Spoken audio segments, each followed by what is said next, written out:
I adore your shirt, my friend. Thank you for wearing that. That's my wife's favorite shirt of all the shirts we ever made. That's awesome. I was going back and forth between this and the Buddy Christ, and I was like, you know what? This is my favorite, so I got to go with this one. You chose well. I'm a man who has no fear about wearing himself on his own shirt. My kid mocks me relentlessly over it, where she's like, Dad, it's so gross that you wear your face on your shirt. And I'm like, I can't ask people to go buy a shirt with my face on it if I'm not willing to wear one myself. You got to rep your own merch Exactly. if you're going to sell it, right? A walking billboard, for heaven's sakes. So I gotta say, this documentary was so moving. It was so incredible to see this life story. I mean, I've been a fan for what feels like forever now, but it was so, I mean, you're well known for wearing your heart on your sleeve and being, so open about everything, but this really feels like the most unprecedented look that we've had of you behind the scenes. I mean, how did that sort of come about, working with Malcolm for this?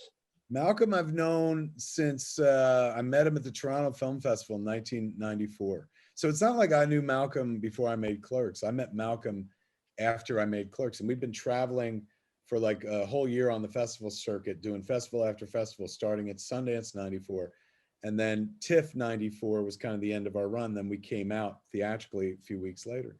So I met Malcolm there, and Malcolm was just so brutally honest. He was so painfully honest. He worked at Film Threat, which was my favorite film magazine at the time. It's kind of like Film Twitter before Film Twitter existed in printed form. And so he was at a crepe joint with me, and a friend, Scott Mosier, was there.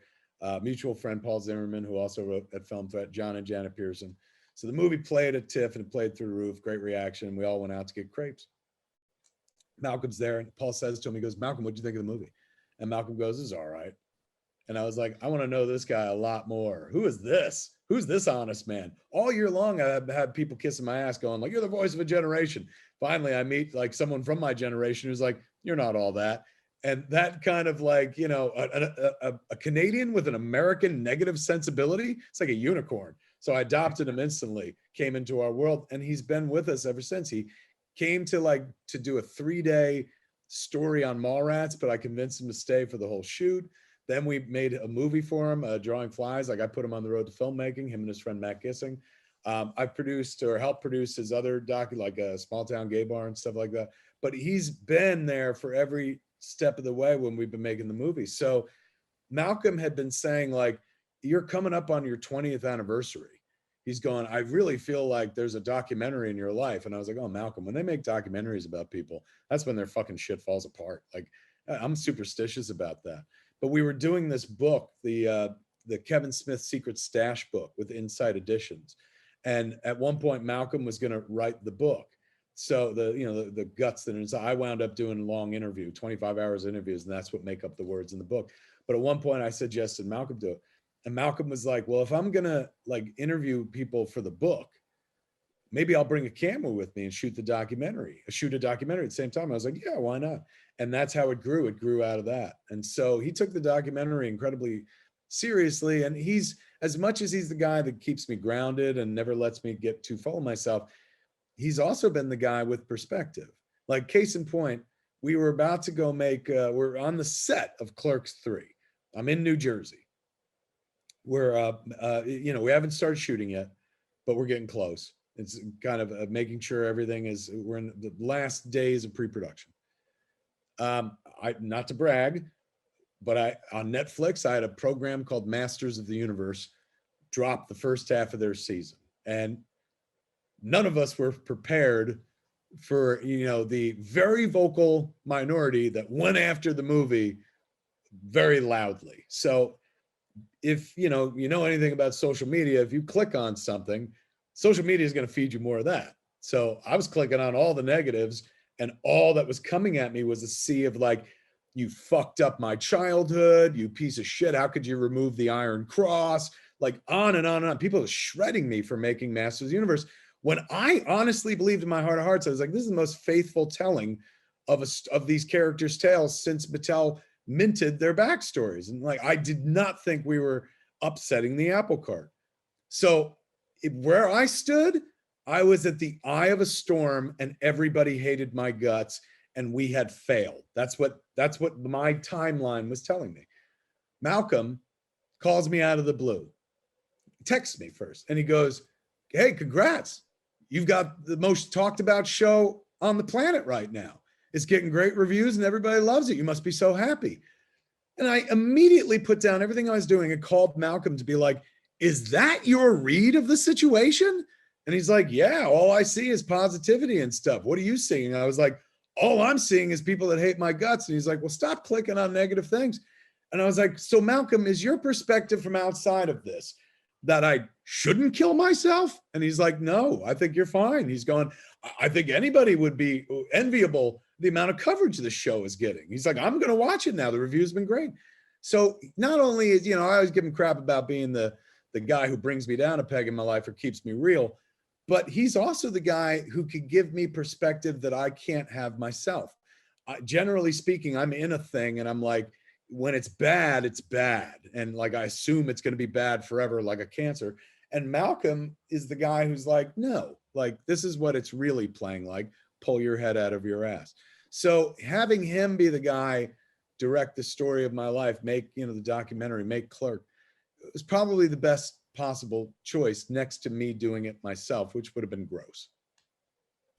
So since you do mention that he, keeps you grounded, I mean, this documentary is so interested in how it balances both the highs of Clerks and Chasing Amy and Clerks 2, as well as the struggles that you initially had following Mallrats. I mean, I even talked to Jason and he was telling me how he was heartbroken for you for how that reaction. And so, I mean, what was that like for you though, having to sort of revisit some of the emotions from those bad times, so to speak, for the documentary?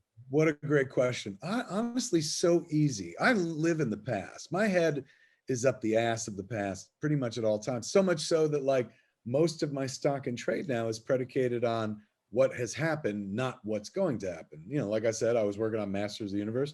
That's an old thing. I just finished shooting Clerks 3. That's the third iteration of a thing. Even our TV show, Comic Book Men, was predicated on, look at this fucking toy you haven't seen since you were 10 years old. So I guess I became a resident of the nostalgia nation at a certain point early in my career. To be fair, I remember being sentimental and nostalgic about an episode of Happy Days an hour after it aired when I was 9 years old. So I'm like, I'm prone to nostalgia anyway.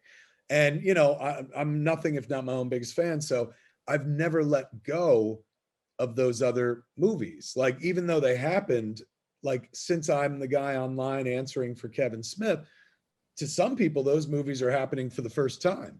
So the conversations are always fresh. Or, they're like coming back to Raju about like Jersey Girl for the zillionth time. So it's always like fresh in my mind. Since I spend so much time on the internet, like I don't really go very far away from my past. I always refer to like Chris Nolan, where it's like Chris Nolan, is a futurist, because when was the last time he even referenced Memento, which is like one of the greatest independent films ever made? But he doesn't have to talk about it anymore, because he could talk about like the movie he's made next. Next, he's talking about the bomb movie that he's working on and stuff. So he's always living in the future and whatnot. I'm the guy who's very comfy in the past, where I'm like, let's not leave the 90s. It was awesome for me back here. So it wasn't really difficult to like revisit those movies. Like, as a guy who spends a lot of his life talking and doing Q&As and, podcasting since 2007, I tell these stories on a regular basis. I'm like my own prophet, like Matthew, Mark, Luke, or John, walking around telling the stories of Kevin Smith and stuff, even though I am Kevin Smith and I'm still very much alive. So it wasn't that like much of a revelation to me where I'm like, oh my God, I had to go relive the night that, or the morning we got the phone call where Mallrats tanked. Like, I've told that story so many times. It's, I'm inured to it. It doesn't have the power it once had, like the power it had on the day. I also have the benefit now of knowing everything works out for Mallrats. Like in the beginning, it was a movie that like, oh my God, it's dead and we got to wear it, carry it like a cross forever.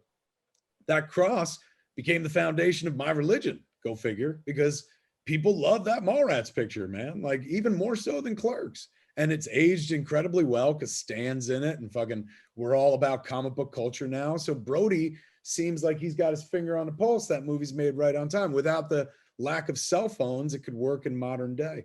So, because I never leave them too far behind. You got to remember, I'm trying to get Twilight of the Mallrats sequel made.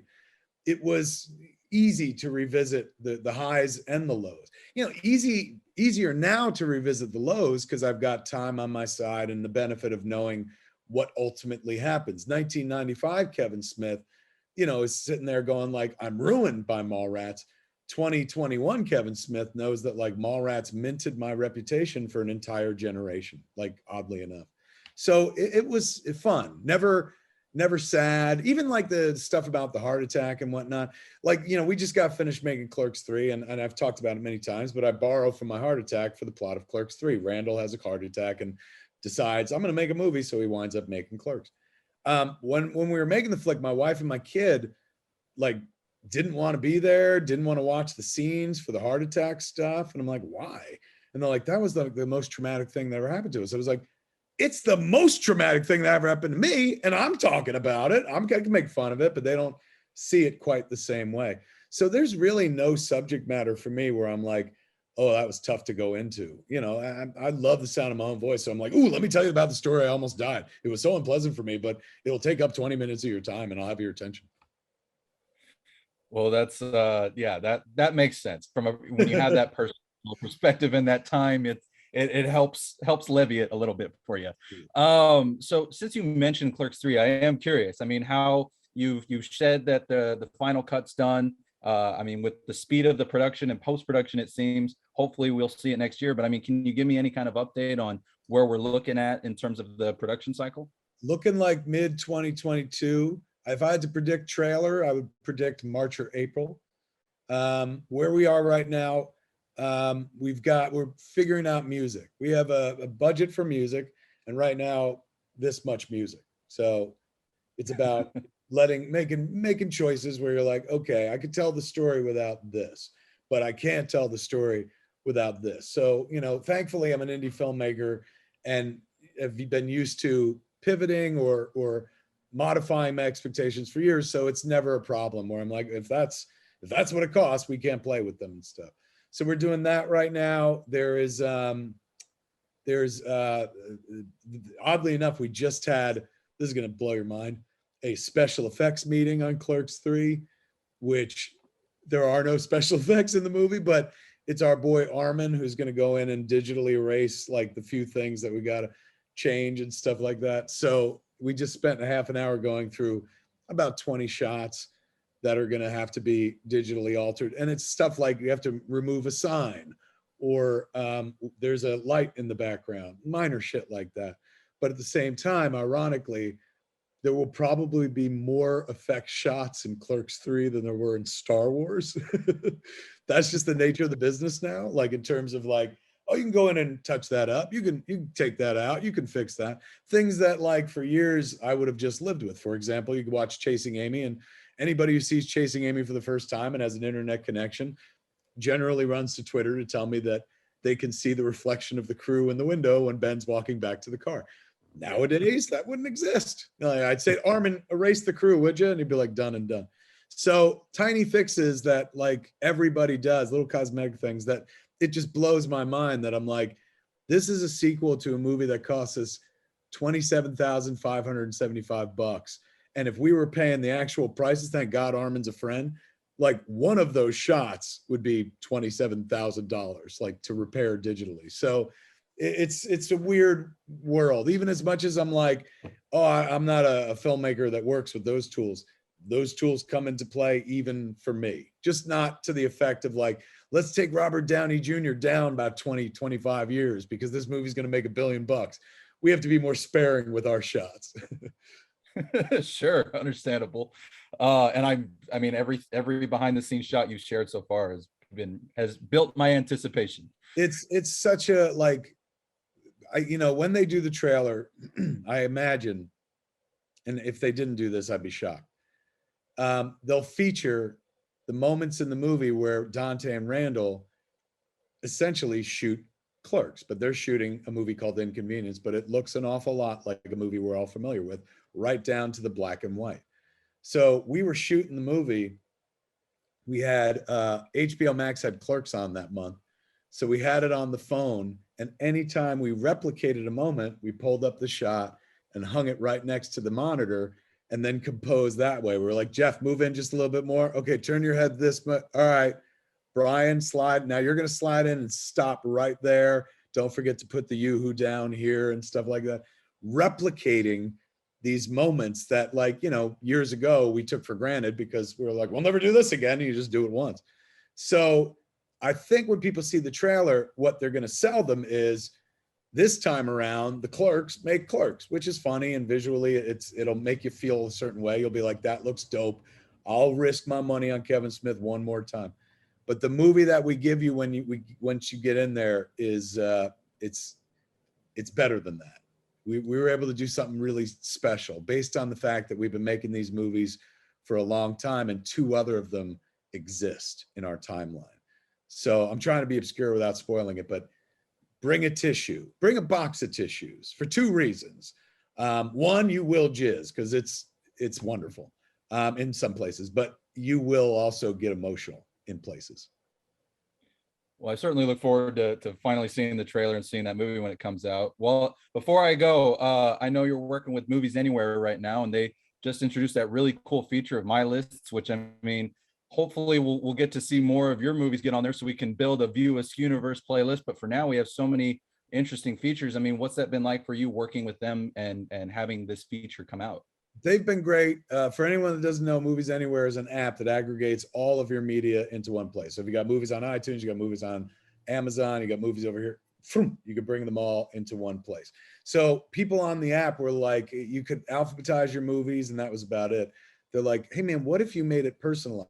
So Movies Anywhere came up with My List, and My List allows you to categorize your movies any way you want in fun ways. For example, one of my lists is Marvel movies best to Thor 2. So, it tells you the story of that list. People can look at it, argue with me, be like, you're out of your mind. This one's here and this one's here. It's fun and it creates conversation. And also, I'm sure there'll be suggestions galore, and, not just change the order, but why don't you go fuck yourself? I get that a lot online. I was able to put together like the movies that made me list. So here's the list of the movies that went into what I became as a filmmaker. And you can kind of see their influence on Clerks. Then just movies as porn, dialogue as porn list, movies that are just pure dialogue fancy. So you can arrange them any way you want, man. It's kind of fun. And then you trade them off. Then people come in and be like, this is how I do it and stuff. It's a really nice addition. And more importantly, is an example of a company going like, what's the audience want? Fuck it, let's do that. Like, they literally did it because the audience asked for it. I support that. As do I. I've been a big fan of any digital thing like Movies Anywhere, Vudu, whatever it may be, and so I'm glad that Movies Anywhere and Vudu work together. It's an awesome thing. So, Kevin, thank you so much for taking the time to chat. It's been an absolute honor. I wish I had more time. I could sit here and talk with you forever, but I know you got other people to talk to. So, thank you so much. Means the world, man. Means the world you wore that shirt, and I'm sure we'll chat again very, very soon. I'm always selling something. Well, I look forward to whenever the next time may be.